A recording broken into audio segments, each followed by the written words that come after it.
Hola, hola amigas, amigos, como todas las semanas estamos nuevamente en un programa de La Voz del Consumidor, el programa de educación, de información que entrega Conadecus a los consumidores.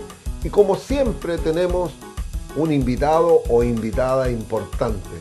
Hoy día tenemos a Viviana Reyes, co-directora de Gobernanza Hídrica y vicepresidenta de la Fundación Nehuenco. Ella es socióloga de la Universidad de Arturo Prat, también magíster en Ciencias Políticas de la Universidad de Chile, y vamos a hablar de algo que hoy día a todos los chilenos nos preocupa: la crisis hídrica, el agua. ¿Qué es lo que ha pasado con la legislación? ¿Cómo podemos cambiar el comportamiento que tenemos los chilenos o la industria, que es la que más consume? ¿Cuáles son los que más utilizan el agua para la producción? ¿Cuánto consumimos los ciudadanos? Bueno, esto lo vamos a conversar con Viviana. Viviana, un gusto y un agrado de tenerte en La Voz del Consumidor. Muchas gracias por la invitación, estoy muy contenta y espero poder hacer un aporte en este tema tan importante que es el agua. Viviana, tú te has dedicado durante muchos años a ver los temas como la crisis hídrica, los derechos de agua, qué es lo que ha pasado con la legislación. ¿Cuánto de verdad hay de que es el cambio climático o es el excesivo uso del agua por parte de algunos que tienen, digamos, empresas o utilizan el agua en procedimientos de consultivos o no consultivos? ¿Quiénes son los que más lo ocupan? ¿De quién es la responsabilidad? ¿Es el cambio climático o no? Yo creo que es una suma de todo, no podríamos decir que hay un solo factor. Ahora, muchos estudios señalan, por ejemplo, que los principales usuarios de agua hoy día, los consumidores de agua, es el sector agrícola, con más de un 70% del agua disponible, sobre todo superficial, pero también del agua subterránea, que son los pozos, digamos. La industria en un 12%, y nosotros como agua potable estamos entre alrededor del 3%, es decir, nosotros como consumidores de agua potable solo es un 3% del agua disponible en comparación al resto de los consumidores. Y entonces, Viviana, ¿tiene lógica esto de que sean los ciudadanos, los consumidores, los usuarios del agua potable, nosotros tengamos que hacer tremendos sacrificios con aumentos de precio, castigos por consumir más del promedio que tenemos en invierno, además posibles cortes? Bueno, ¿y cómo regulamos si solamente pesamos un 3% en el consumo del agua? Entonces, ¿quiénes son los que tienen que hacer el sacrificio aquí? ¿Quiénes son los que tienen que cambiar sus modos de producción o crear mecanismos para poder que no sigan consumiendo las cantidades de agua que tiene, por ejemplo, los productores de vino, los productores de palta? En el sur, las plantaciones de eucalipto y de pino, que son realmente chupan agua. ¿Qué es lo que tenemos que hacer? Bueno, es una excelente pregunta. Por algo nos demoramos 11 años en aprobar la reforma que fue hace muy poquitos días promulgado, y la reforma anterior del 2005 también nos demoramos 11 años. O sea, esto ya está, parece que es un ciclo, digamos, que nos vamos acostumbrando. El tema, claro, nosotros como consumidores consumimos muy poco. Y ojo, que eso es el consumo a nivel urbano. A nivel rural la situación es mucho más extrema. El 47% de las zonas rurales no tienen abastecimiento de agua potable y se abastecen de métodos informales, como bien sabemos, el camión aljibe, los pozos, los ríos, etc.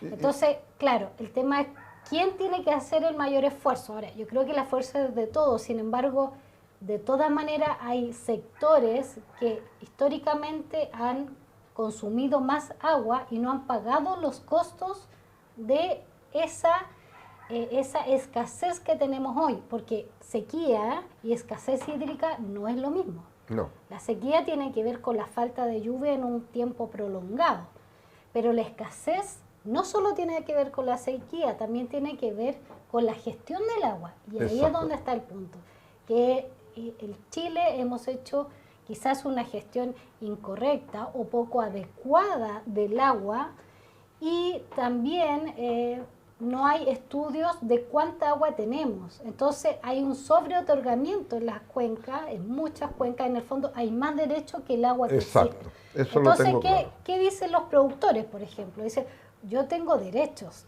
yo tengo derechos de agua, por lo tanto yo estoy sacando el agua que me corresponde.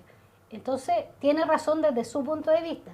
El tema es que su derecho en la realidad no existe. O sea, No. el agua del papel no existe. Y ahí es donde están estos desequilibrios. Viviana, pero comentaste algo de que había métodos informales para poder acceder al agua. Dentro de esos métodos informales están los camiones aljibe. ¿Y eso significa tener accesibilidad al recurso, al agua? ¿O es solamente algo, digamos, estacional, momentáneo, que nos da un derecho a la accesibilidad? ¿O es para paliar la emergencia? No. La provisión de camión aljibe no es un acceso formal al agua, como tú bien dices. Eso es para paliar una necesidad básica de subsistencia humana, finalmente. Entonces, claro, cuando dice, mira, no tenemos agua, pero nos reparten agua, por decir, una vez a la semana nos traen 600 litros. Claro, pero eso no se cuenta como acceso al agua, porque la OMS señala ciertos indicadores que tienen que ver con accesibilidad, asequibilidad, calidad y provisión de una cantidad específica. Entonces, el tema del camión aljibe es paliativo. El problema es que los temas paliativos en Chile se eternizan, como la ley del mono, por ejemplo, de las regularizaciones, que era una política momentánea, finalmente se transforma en una política que se mantiene. Lo mismo con el camión aljibe. Hay hartos estudios que los camiones aljibe, en vez de ir bajando, porque vamos haciendo obras, han ido aumentando. Exacto, y se transformaba además en un negocio, pero millonario, y que lo están realizando los que tienen derecho. O sea, los que han accedido a tener derechos de agua, que hoy día lo tienen, le están vendiendo a las personas que viven, a sus vecinos, porque ellos utilizan el agua en sus plantaciones y tienen acceso y tienen suficiente agua para vender, y ahora se ve que esto se transformó en un negociado. Eso es aceptable. ¿Cómo regulamos esto? Porque además tenemos una nueva ley aprobada. ¿Qué es lo que cambia en la ley? Ese es el punto. Yo creo que el haber aprobado finalmente esta ley, después de muchos años, de mucho lobby también de las industrias, qué sé yo, haber aprobado la ley, lo que cambia hoy día es que hoy día se prioriza el derecho humano al acceso y al saneamiento, o sea, a la bebida humana y al saneamiento. Y eso cambia porque en el fondo cuando tenemos conflicto de interés en una misma cuenca o en una misma zona, hoy día con la ley va a primar el consumo humano. Y eso es un plus que antes el Código de Agua no tenía. Lo que valía era el derecho de aprovechamiento. Hoy día se prioriza. Si dos personas tienen un mismo derecho, lo que va a valer, por ejemplo, va a ser el derecho del agua potable rural, que hoy día se llaman servicios sanitarios rurales, que además es interesante señalar que los dueños de los derechos de aprovechamiento de agua generalmente son o privados o la industria, digamos, las sanitarias, las industrias que generan energía, qué sé yo. Sin embargo, los APR o los servicios sanitarios rurales cuentan con muy pocos derechos. Los derechos de agua de los APR son de la Dirección de Obras Hidráulicas. Tampoco ellos son dueños de la agua que gestiona, digamos. Eso igual es súper interesante, porque en el fondo también quería señalar cómo se conforman las organizaciones de usuarios de agua. Finalmente es un grupo de personas que tiene derecho, ¿ya? Por decir los canalistas del mar, o de Aconcagua, todos los que tienen derecho pueden formar la organización de usuarios de agua. Y los que tienen más derechos pueden conformar el directorio.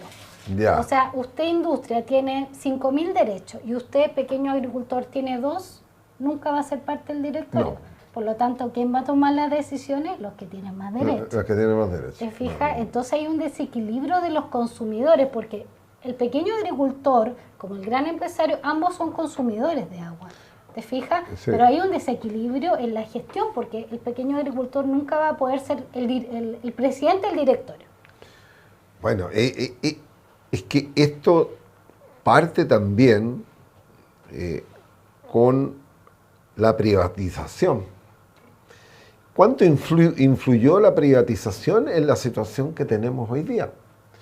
Más allá de que en el Código de Agua haya quedado establecido que los derechos son a perpetuidad. Pero eso parece que en la ley no cambia, porque los que están quedaron a perpetuidad, son los nuevos, pero ya no hay derechos. Porque ahora la industria de la venta y la especulación con derechos de agua ha transformado a personajes. Hay uno que le dicen el zar del agua, ¿no? que se hizo millonario. Un visionario. Un visionario, tiene todos los derechos, tiene los ríos del sur, son todos de él. Bueno, él fue un visionario, pero ¿a costa de qué? Que hoy día él... claro, entonces, eso, ¿cuánto influyó el tema de la privatización? Y esto otro, el Código de Agua que quedó, digámoslo, esto fue hecho en dictadura. Sí. Ese es el tema. O sea, es una herencia, es una herencia. En la Constitución del 80. Está en la Constitución. El código es del 81, o sea, es de las primeras reformas que se promulgan luego de la Constitución del 80. O sea, está pero absolutamente ligado. Claro. Entonces, pero también la pregunta mía es, ¿cuánto influyó en la situación que tenemos hoy día la privatización de la sanitaria? Claro, es una pregunta. Yo no podría dar una cifra, no podría decir cuánto, pero sí entendemos luego de todas estas décadas, digamos, de escasez y de cambio climático, que no estamos en esta situación solo por el cambio climático. No. Todos los estudios científicos, las universidades académicas señalan que gran parte de los problemas del agua tienen que ver con la gestión, más que con la situación física, digamos, del contexto de cambio climático. Ahora, personalmente yo diría que influyó mucho, porque esto también significó separar la tierra del agua. Yo me crecí en el campo, por lo tanto hay una condescendencia natural de la tierra que debía tener agua. A partir del 81 esto se quiebra y la tierra y el agua funcionan de manera distinta. Pero esto era solamente para incentivar la industria, porque habían tres premisas cuando se creó el Código de Agua. Primero, que estábamos en un contexto de abundancia, que en Chile había mucha agua, siempre se dijo. Segundo, que necesitábamos producir más para generar un aumento en el PIB chileno, ¿no? No.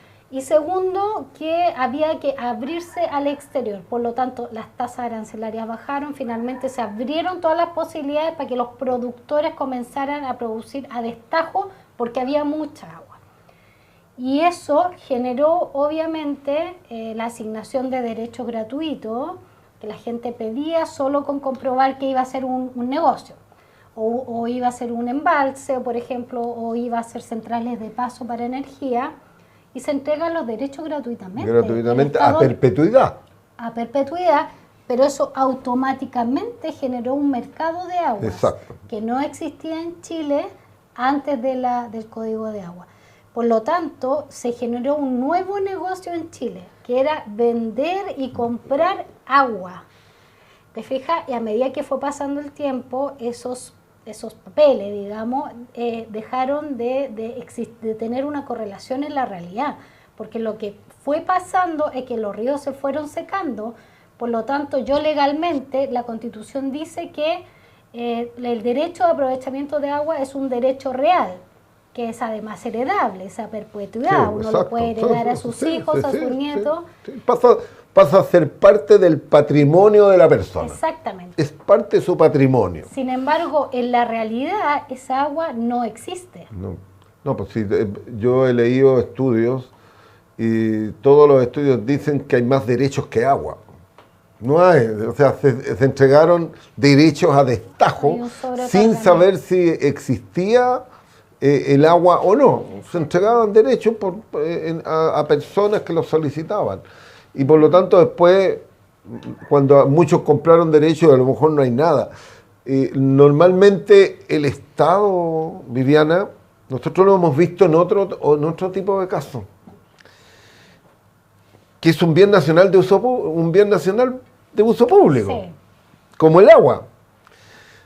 El espectro radioeléctrico, que tú lo miras, no está en el aire. Yo no lo veo, pero está en el aire. Son donde transmiten los canales de televisión, donde transmiten la radio, uno ve internet por aire, no tiene cable. Todo esto está en el aire. Pues el Estado también lo entrega a concesión. Ahora recién está diciendo, mire, tiene que pagar, pero además tiene que entregar contraprestación. O sea, usted se adjudica esta concesión, Tiene que darme algo a cambio, claro. pero además tiene que darme algo a cambio. En estos casos se les obliga que tienen que darle servicio a las zonas rurales donde no existe servicio, para que se vaya haciendo la conectividad. Pero con el agua no se produjo eso. Claro. Ahora, en el tema del agua, ¿cuánta incidencia tiene en que tenemos un Estado que era el dueño de las empresas sanitarias, construía los embalses, las represas, todo lo construía el Estado? A partir de la privatización quedó en manos de las empresas sanitarias la construcción de las obras necesarias para poder tener el abastecimiento de agua. Pero ahí se mezcla con las centrales hidroeléctricas, que es otro tema que también ocupan el agua, porque ahí hay dos, pero esto son derechos consultivos, no son derechos no consultivos. O sea, no tiene que devolverme el agua. La de las sanitarias, claro, son consultivos. Son consultivos. La de energía son no consultivos. Claro. Entonces, la pregunta, ¿cuánta falta de inversión también hay aquí?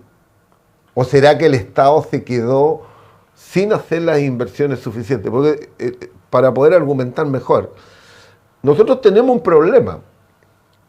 Nuestro país es muy estrecho. 160 kilómetros debe ser las partes más anchas, en otros lados es mucho menos.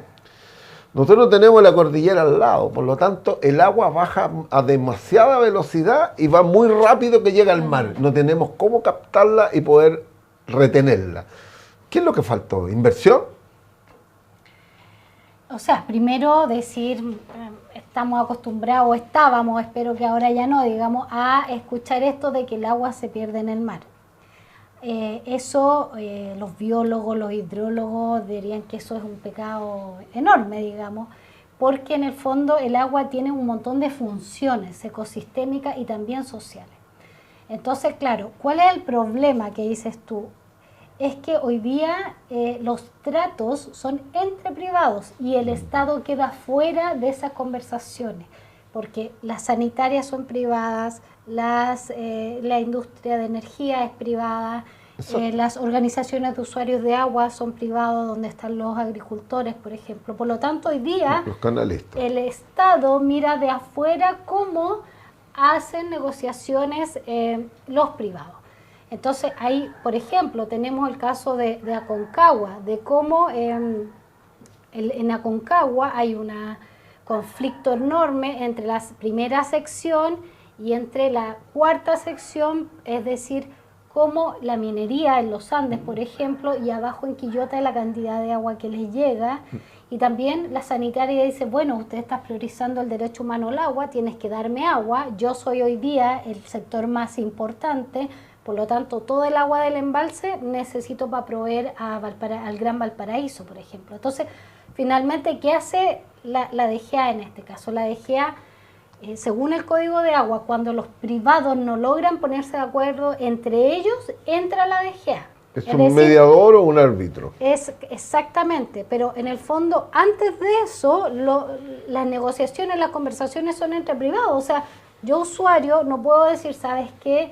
Yo quiero saber, por ejemplo, si me va a llegar agua desalinizada, lo que pasó en Antofagasta. En Antofagasta hace algunos años atrás, lo que se hizo fue que el agua para proveer a la ciudad fuera agua desalinizada, y el agua que estaba cordillera arriba, digamos, de la minería que estaban desalinizando, finalmente lo que se hace es un trueque. Ya. Y el abastecimiento de los usuarios de agua potable hoy día en Antofagasta es casi el 100% desalinizada, pero a ningún usuario le preguntaron si él quería beber o no agua desalinizada. Fue un convenio entre privados. Entonces, ese también es un tema del Código de Aguas, claro, que finalmente sacó de la gestión del agua al Estado y lo dejó en manos de privados. Y ahí es donde también comenzaron los problemas que tenemos hoy. Viviana, pero ¿cuáles son las soluciones? ¿Debería haber un gobernador del agua, alguien que administre, que dirija y que él sea la persona? Porque tenemos superintendencia sanitaria, pero no de agua. No de agua, ni Ministerio del Agua. Ni Ministerio del Agua, ni no tenemos. Ni nada. O sea, alguien que dirija con autoridad y con atribuciones todo lo que tiene que ver con la gobernanza del agua. ¿Será necesario crear una figura especial para poder hacer esto? Bueno, nosotros como Fundación Nehuenco hemos hecho algunos estudios y participamos también de un estudio más grande que se llama Escenarios Hídricos 2030, que encabeza Fundación Chile. Hicimos una consultoría para el Banco Interamericano de Desarrollo, el BID, justamente de temas de gobernanza e institucionalidad. El año 2013 se hizo un estudio del Banco Mundial donde decía que en Chile habían 43 organismos que tenían 102 competencias en agua, 43. Luego nosotros profundizamos ese estudio y nos dimos cuenta que en realidad habían 56. O sea, tenemos 56 organismos públicos y privados que gestionan el agua. O sea, es una locura. Claro.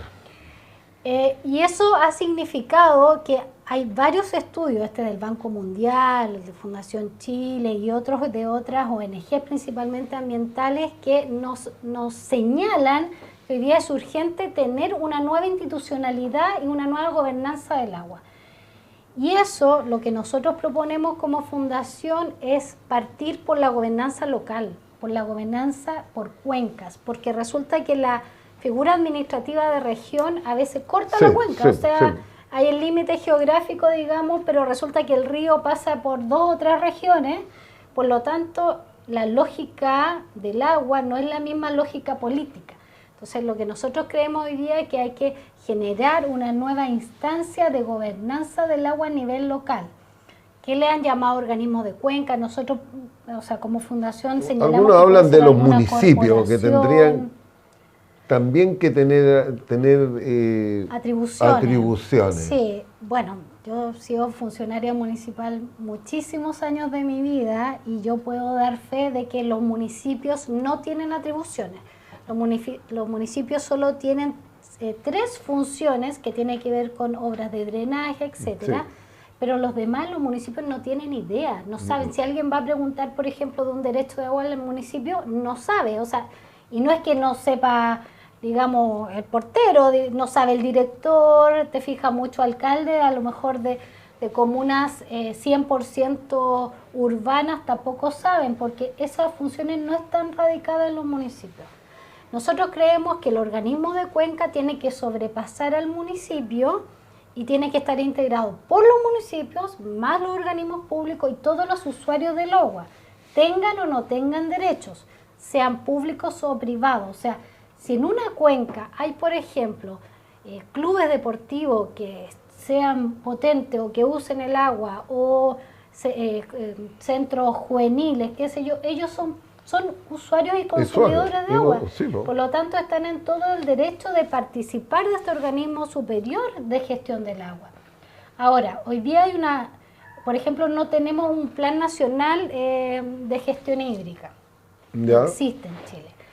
Y lo que nosotros creemos que tiene que haber una política pública, y en nuestra propuesta de la consultoría es justamente crear esta instancia superior institucional que vea los temas de agua.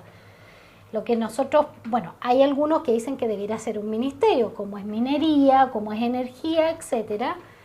Nosotros planteamos que para partir por un tema también de costo-beneficio, crear un ministerio en Chile no es barato, digamos, implica todo un movimiento administrativo, pero sí lo que nosotros planteamos es generar una subsecretaría del agua, y aquí es donde está la paradoja, no en el Ministerio de Obras Públicas, sino en el Ministerio de Medio Ambiente. ¿Por qué? Porque lo que hoy día tiene que cambiar es la lógica de dónde estamos viendo el agua. Ya.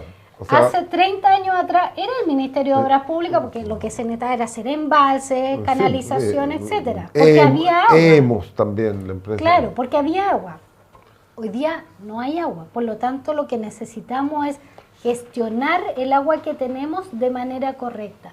Y nosotros creemos que esa mirada es de medio ambiente. ¿Te fijas? Yeah. Tenemos una ley de cambio climático que se aprobó hace poquito, tenemos ahora recientemente promulgada la reforma del Código de Agua, por lo tanto, la propuesta de Fundación Nehuenco es que se cree una subsecretaría del agua, yeah, pero al alero del Ministerio de Medio Ambiente, que eventualmente en el futuro se pueda convertir en ministerio, también podría ser. Y bueno, el gobierno anterior dejó un proyecto de ley en el Congreso que es de crear la subsecretaría del agua en el MOP, digamos, yeah, en el Ministerio de Obras Públicas. Nosotros creemos que la idea de una subsecretaría es muy buena idea, pero no en el MOP, sino en el medio ambiente. Viviana, ¿hay alguna experiencia? Yo le he mirado y ha habido discusión, te vi en una entrevista que te hicieron la pregunta, porque algunos proponen de que se construya una carretera hídrica de tal manera de que se traiga agua de donde tenemos. Si nosotros tenemos zonas donde tenemos abundancia, no todo Chile está con sequía. Si vamos bien al sur, tenemos agua en abundancia. Y lamentablemente esa agua no la manejamos, no tenemos ningún manejo de esa agua. Ya yéndose un poquito bien al sur, tenemos ríos caudalosos de todo tipo. La experiencia en otros países como Israel y en otros han logrado hacerlo con carreteras hídricas, de trasladar el agua de las zonas con abundancia a las zonas secas para poder hacerlo. En el gobierno anterior, el gobierno de la presidenta Bachelet, se le invirtió una cantidad no menor al canal Prosperidad, donde van a recibirse las aguas negras, digamos, ¿no? Las aguas tratadas de las sanitarias que se irían al canal Prosperidad y que se trasladarían al Valle de Casablanca. ¿No es lo mismo que una carretera hídrica eso? Bueno, ahí yo soy socióloga, no soy experta, digamos, en ingeniería, ni hidróloga, ni nada por el estilo, pero efectivamente yo me acuerdo cuando yo trabajé en el MOP hace años atrás, de todas las ideas que habían de carretera hídrica, pues no es solo una, porque una es crear un ducto paralelo a la Ruta 5, digamos, donde se pueda sacar de las cabeceras de cuenca, de los ríos del Biobío, de otros ríos, y llevar por la Ruta 5 hacia el norte, a Copiapó, qué sé yo. Esa era una idea. Había otra idea que era captar el agua en la boca, digamos, del río y poner esa agua en nosotros le llamábamos así, como unos guateros gigantes, pero unos contenedores que flotaran por el mar y así trasladarla a las zonas de sequía. O sea, de este tipo de proyectos han habido varios, digamos. Ahora, ojo, que hoy día tenemos 24 decretos de escasez que abarcan a 188 comunas, es decir, más del 50% de Chile está con decreto de escasez. Y eso incluye a Leu, a Chile Chico, a Chiloé, etcétera, digamos. No solo a Copiapó, porque estábamos nosotros un poco ya acostumbrados que fuera el sector norte, sino que tenemos a todo Chile con decreto de escasez. Y hay algunas comunas que llevan 3, 4 años, digamos, con decreto de escasez, no es recientemente ahora. Entonces,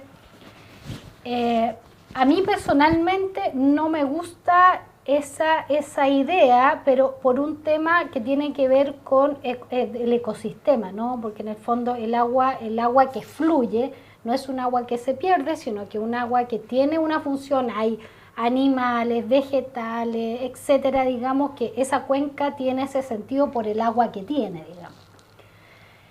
Y bueno, hay ONG ambientalistas y hay también académicos, investigadores que señalan que esto no sería una buena idea, porque en el fondo, como se dice popularmente, sería como desvestir a un santo para vestir a otro santo. En el fondo vamos a sacar agua de una cuenca para llevar a otra, sin embargo esta cuenca la vamos a secar, como se hace, por ejemplo, cuando tú extraes agua de un pozo profundo.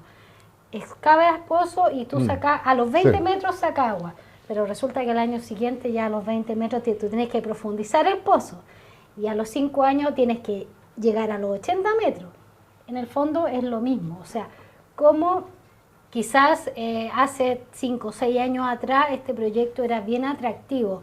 A medida que han ido pasando los años, de hecho me acuerdo que lo pusieron en tabla varias veces en el Consejo de Concesiones del Ministerio de Obras Públicas y siempre se mantuvo, nunca se aprobó ese proyecto porque había mucha resistencia, no solo de los ambientalistas, que por supuesto, igual que ustedes, tienen una función de defender su sector, pero sino también de los académicos, también de los investigadores, de que no era una solución que en el futuro fuera a resolver el problema. Entonces, te fijas, por eso te digo, Pero en otros lados ha sido sustentable. Yo lo he revisado, en otros países como Israel, ellos lo tienen, en otros países también hay muchos de estos carreteras. Pero en Chile también tenemos, lo que pasa es que son más pequeños y se llaman trasvasijes de agua. En el sur, si no me equivoco, en Maule, en Biobío, no recuerdo en este minuto, tenemos trasvasijes de agua que se hacen hace años.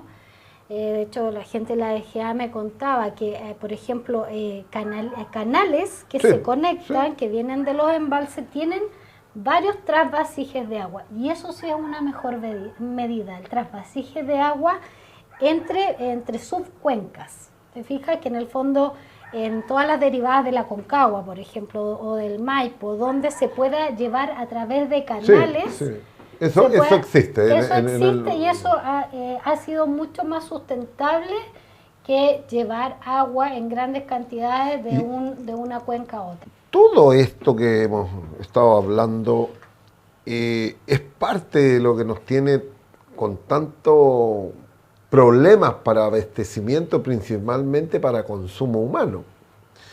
Sin embargo, hay otros temas que a nosotros, yo creo que a todos les preocupan. El tema de las hidroeléctricas de paso, que tuvieron la posibilidad de construir Alto Maipo, hablemos de un río subterráneo, porque ese es un acueducto, digamos, 3 veces el acueducto que construyó Vicuña Maquena, y que fue el que abastecía a Santiago hasta el año 70. Claro. El acueducto Laguna Negra lo construyó en tiempos de Vicuña Maquena, se inauguró se empezó a construir a finales de 1800 y terminó como el año 1917. Y desde entonces no se hizo ni una obra más importante en Santiago para poder abastecer a la ciudad. Esa obra abasteció Santiago hasta el año 1970. No necesitaba más agua, que eran 5 metros cúbicos por segundo que tenía su capacidad, y tuvo hasta el año 70 funcionando. Bueno, nunca más nadie se preocupó de construir una obra monumental como esa, sino que ahora se construye Alto Maipo, que tiene más o menos 12,5 metros cúbicos por segundo. Es casi el triple de lo que abastecía Santiago hasta el año 70, pero esas aguas se van nuevamente al río. Claro, o sea, bueno, es compleja el tema de Alto Maipo porque tiene un impacto medioambiental enorme. Sabemos que es un proyecto, como bien señala, que es gigante, digamos, una gran envergadura. Y claro, ahí se supone que ellos tienen derechos de agua no consultivo y que los captan y después la devuelven. Sí. Sin embargo, también podríamos decir qué es lo que pasa en todo ese tramo, digamos, que no existe el agua, y después cuando la devuelven, en el punto que devuelven el agua, en qué condiciones, calidad, cantidad, etcétera, devuelven esa agua. Entonces, claro, aparte de los conflictos ambientales, también hay un conflicto social detrás de las comunidades que viven en toda esa zona y qué pasa luego con esa agua que se devuelve, digamos. O sea, ahí hay un tema, claro, bien interesante, porque además la expansión inmobiliaria y los cambios de uso de suelo de las grandes ciudades en 10 años se disparó, digamos. O sea, no solo Santiago, que ya casi no tiene donde crecer, sino que ciudades como Concepción, Temuco, etcétera. Entonces, finalmente lo que sucedió es que, como tú bien dices, tuvimos tantos años sin prever lo que venía, que en algún minuto ya llegamos tarde, o sea, ya el colapso era. Entonces, claro, es súper complicado, digamos, señalar, digamos, cómo se resuelve, pero ahí hay claro que son múltiples factores, digamos, no es solo una causa, y tampoco ambientalistas podrían decir, a lo mejor en vez de esta gran obra podríamos haber hecho 25 obras más pequeñas y haber resuelto más problemas y sin dañar tanto como a comunidades o ecosistemas más pequeños, digamos. O sea, podrían haber múltiples soluciones, digamos. El tema es que siempre estamos sobre el problema. En Chile no hemos digamos, sido siempre atrasados. Exactamente. Siempre atrasados, no nos adelantamos. Quizá ahí hay que rendirle a Vicuña Maquena, que lo pensó en el año 1809. A lo mejor dijeron que estaba loco, incluso dicen que estaba... Él era el intendente de Santiago y todo, y él lo hizo en ese momento. Es una cuestión notable, yo lo he leído. Pero por eso es eso, planificación estratégica, y él lo que no se hace de se demoró casi 20 años en construirse, son 90 kilómetros. Y eso sigue funcionando para Santiago. Claro. Y tenía un estanque ahí en Antonio Varas donde guardaban millones de litros de agua para la reserva que tenía que tener los sectores que estaban, bueno, Santiago no llegaba donde llega hoy día, era cortito, pero abastecía toda esa zona y todavía existen, todavía están ahí esas obras. Bueno, son cosas, bueno, les cuento, amigas, amigos de La Voz del Consumidor, estamos con Viviana Reyes, ella es codirectora de Gobernanza Hídrica y además vicepresidenta de la Fundación Nehuenco. Y tenemos preguntas del público. Nuestra periodista María Paz estuvo también captando gente que nos está comunicando y haciendo preguntas. María Paz. Gracias, amigos de La Voz del Consumidor, y gracias, Hernán. Ahora estamos aquí revisando las redes sociales y han llegado muchas preguntas. Una de esas dirigida para Viviana Reyes. ¿Qué va a pasar el día cero cuando el agua ya no alcance? ¿Quiénes van a ser la población más afectada en nuestro país?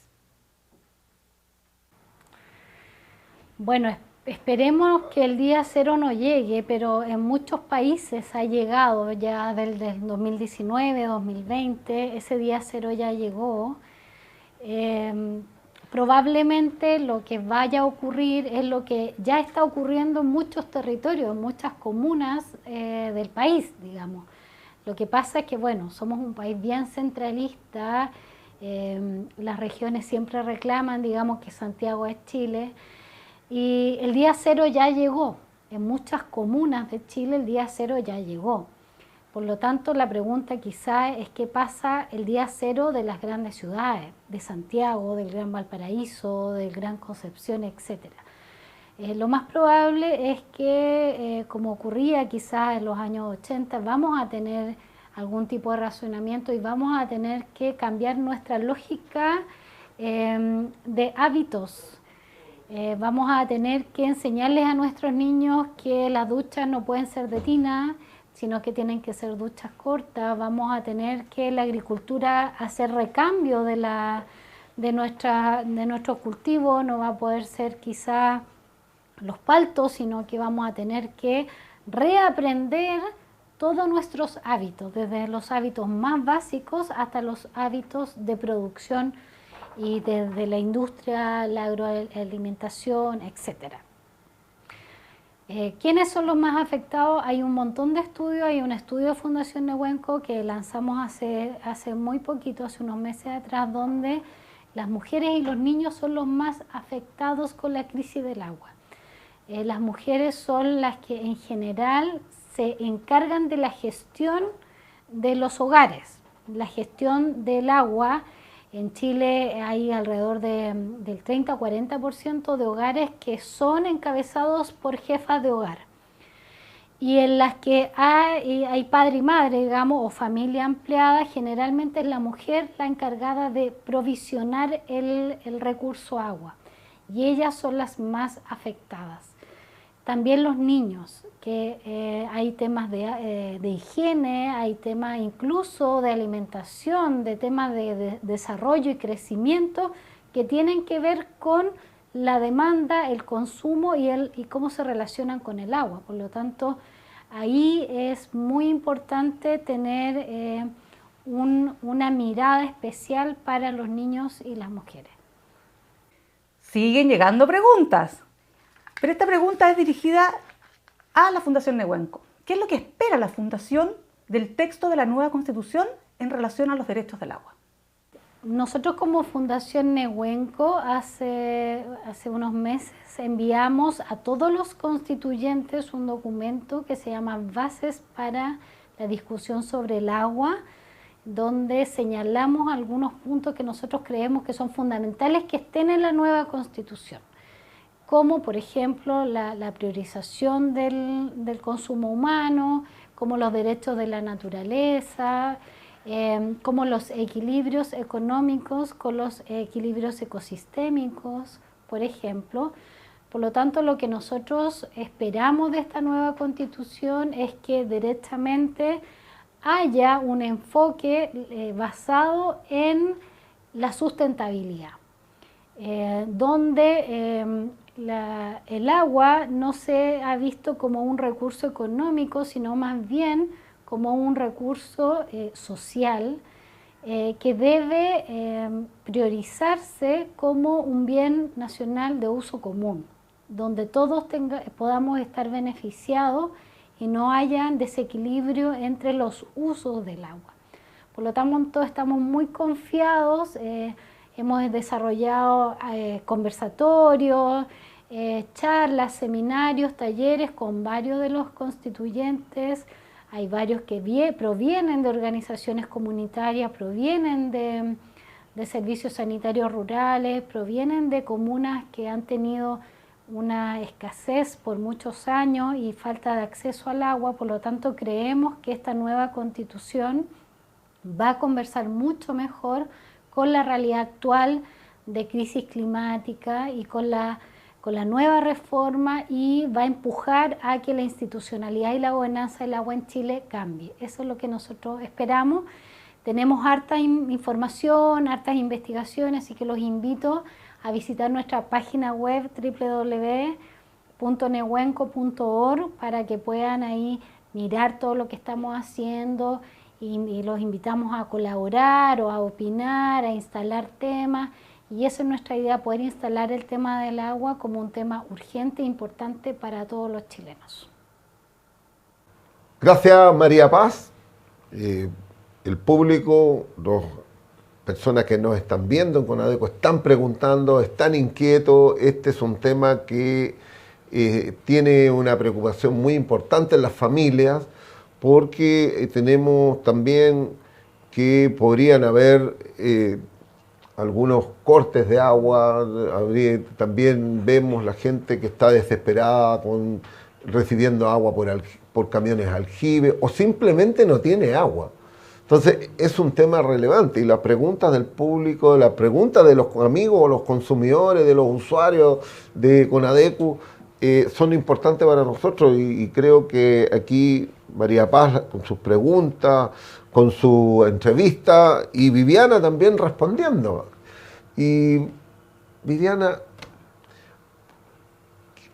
¿qué tiene que hacer el gobierno en este momento para poder tomar una decisión rápida y enfrentar esta emergencia, porque esta emergencia no da para esperar que se apruebe un proyecto de ley o que empecemos a ponernos de acuerdo con esto, sino que tienen que ser decisiones rápidas porque la crisis se viene encima y las familias podrían tener que enfrentar los cortes de agua permanente por horas o tener que estar recibiendo servicio un día sí, otro día no. Hay una incertidumbre en esto. No sabemos qué va a pasar. Hay zonas en el norte o aquí cerca, en los Andes, en Petorca, todo, zona, realmente es impresionante lo que uno ve. Ve una zona verde y una zona seca. Unos tienen agua y otros no tienen agua. Entonces, ¿cómo tiene que enfrentar? Estamos en un nuevo gobierno. ¿Cómo tiene que enfrentar este nuevo gobierno esta emergencia que estamos? Bueno, nosotros como Fundación Nehuenco estamos también muy preocupados. Nosotros tratamos de promover el derecho humano al agua como un derecho humano. Por lo tanto, lo que tú planteas es parte de las preocupaciones de la Fundación y en ese estamos trabajando también. Tenemos harta esperanza en este nuevo gobierno que se ha declarado como un gobierno ambientalista, por lo tanto ya ese eslogan señala que tienen una preocupación y una mirada distinta. Es un problema real, yo diría que no se nos viene encima, sino que ya estamos en el problema, digamos, porque como tú señalas, el mes pasado estuve en San Felipe, efectivamente no había agua, o sea, ya el racionamiento existe en muchas comunas, eso sin meternos todavía en el área rural, que es un conflicto y un drama por muchos años, digamos, que la gente no tiene agua para beber, para bañarse, etcétera. Sabemos lo de Petorca, hoy día en una actividad hablaban del tema de Rungue, que los niños no tienen agua, tienen que llevar una botella al colegio, etcétera, digamos, todas las zonas de sacrificio. Entonces yo creo que la medida que podemos tomar hoy día es de gestión. O sea, sabemos que los proyectos de ley pueden demorarse 11, 15 años o pueden demorarse 6 meses. Los 2 últimos años vimos que con voluntad política proyectos se aprobaron en 2 semanas. Tú lo viste también, por lo tanto, sí, sabemos que cuando se quiere, se puede. Por lo tanto, el tema es también cómo hoy día hay una voluntad política distinta para poder tomar y enfrentar este problema. Lo primero, yo diría, son organismos de cuenca, es decir, cómo los usuarios, los consumidores desde los territorios se organizan para hablar del agua. Decía que tenía una frase que me impactó mucho.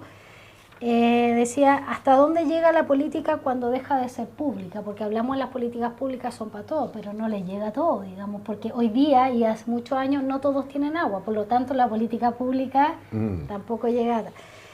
Y yo quiero quedarme con esto, decía que involucrarse es la única forma de ser realista, porque es mucha gente, y en Chile estamos bien acostumbrados a decir, no se puede hacer nada porque en realidad esto es así.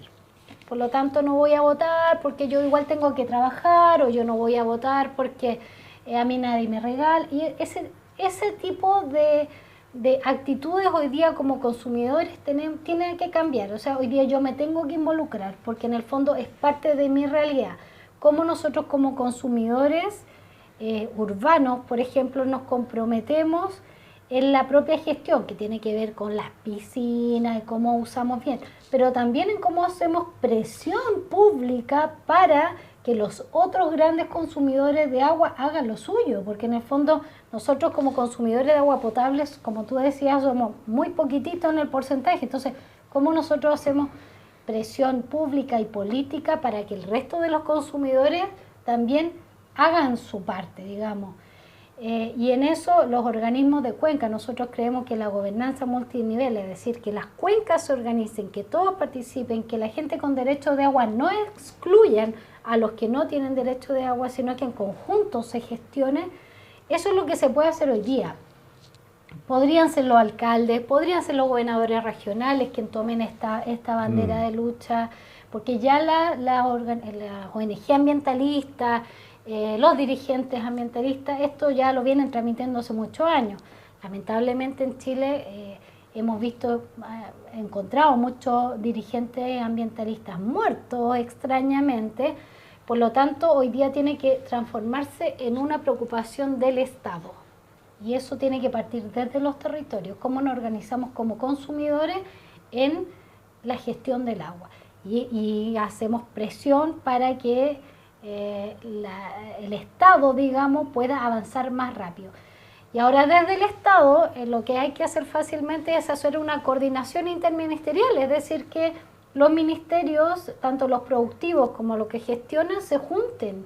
Y esto lo manejen, o sea, el Código de Agua no lo puede instalar la DGA, lo tiene que instalar Medio Ambiente, Minería, Energía.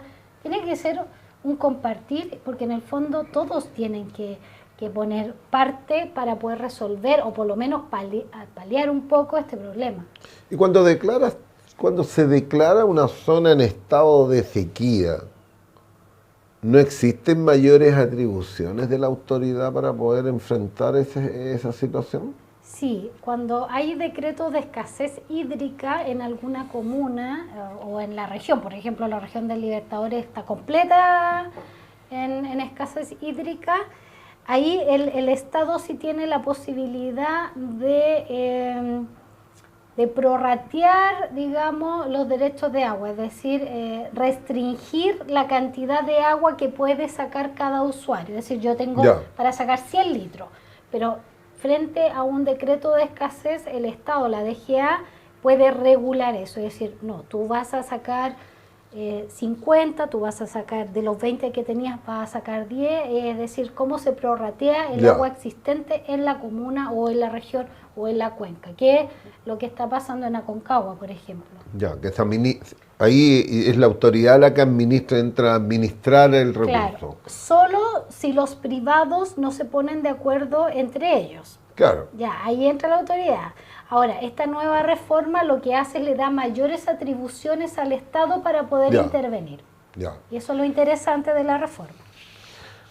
Bueno, tenemos tantos problemas con el agua que hay otros que a veces pasan desapercibidos, pero en esto también tiene que ver la voluntad política de las autoridades de turno. Y yo quería, Viviana, preguntarte, ¿han tenido contacto con el nuevo gobierno, con el ministro de Medio Ambiente?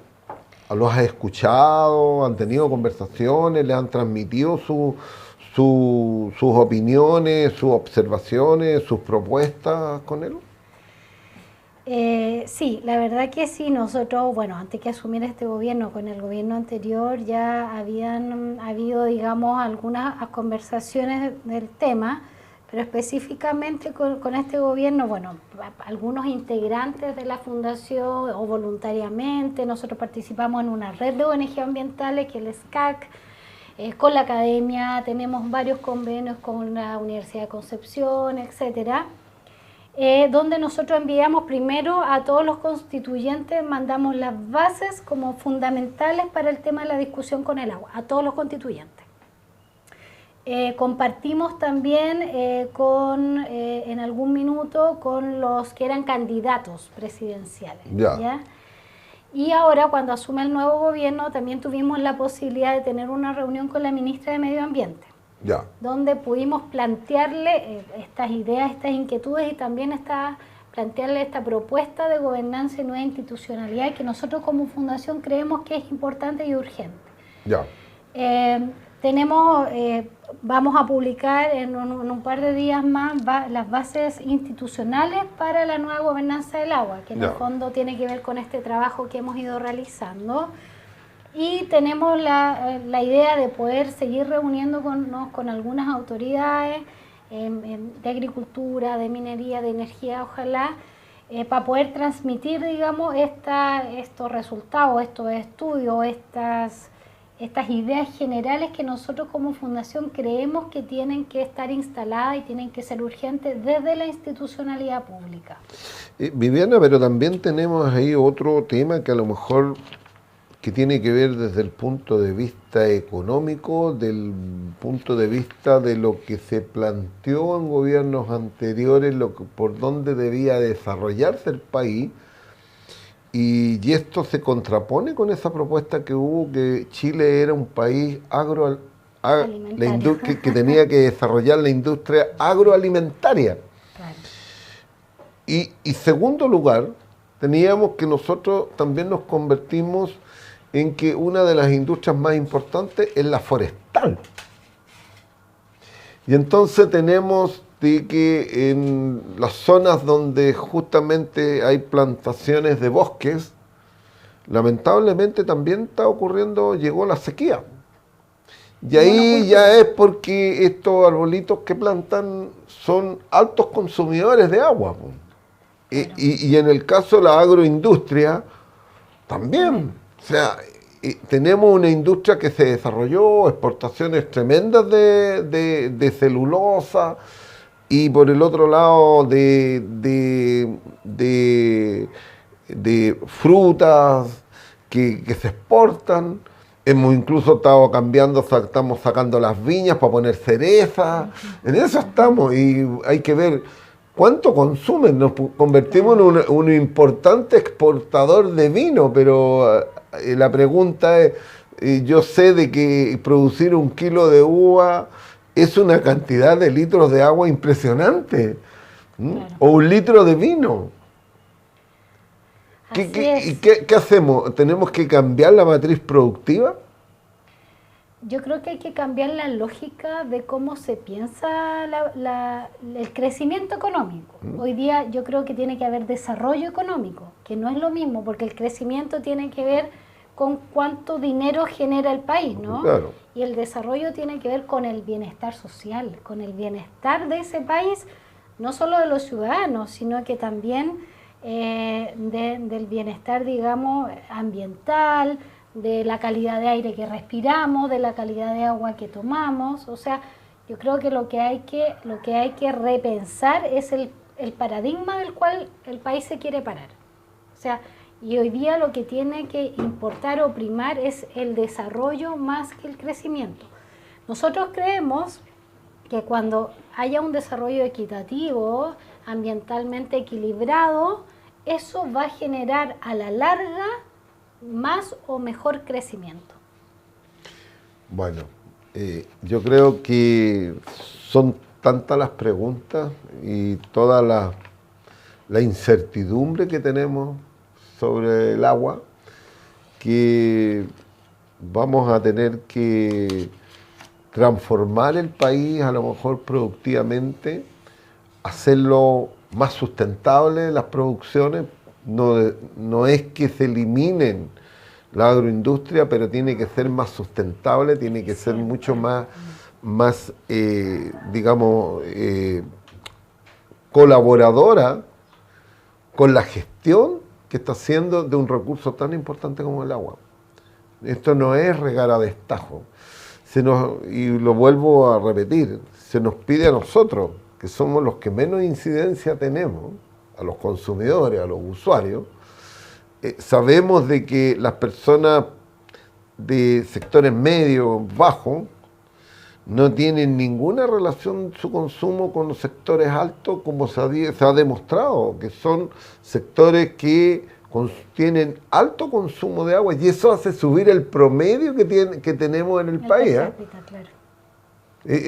Porque el promedio está estudiado, dice de que una persona de sectores medios bajos consume alrededor de 13 metros cúbicos son más o menos 13 metros cúbicos que consume mensualmente, y en cambio hay otros sectores que consumen sobre 20, y eso hace que el promedio suba a 17. ¿Ah? Bueno, eso es lo que tenemos. Claro. ¿Ah? Como decía Parra, tenemos ¿no? Tenemos 2 panes, tú te comes 2, yo 0, y el promedio es 1.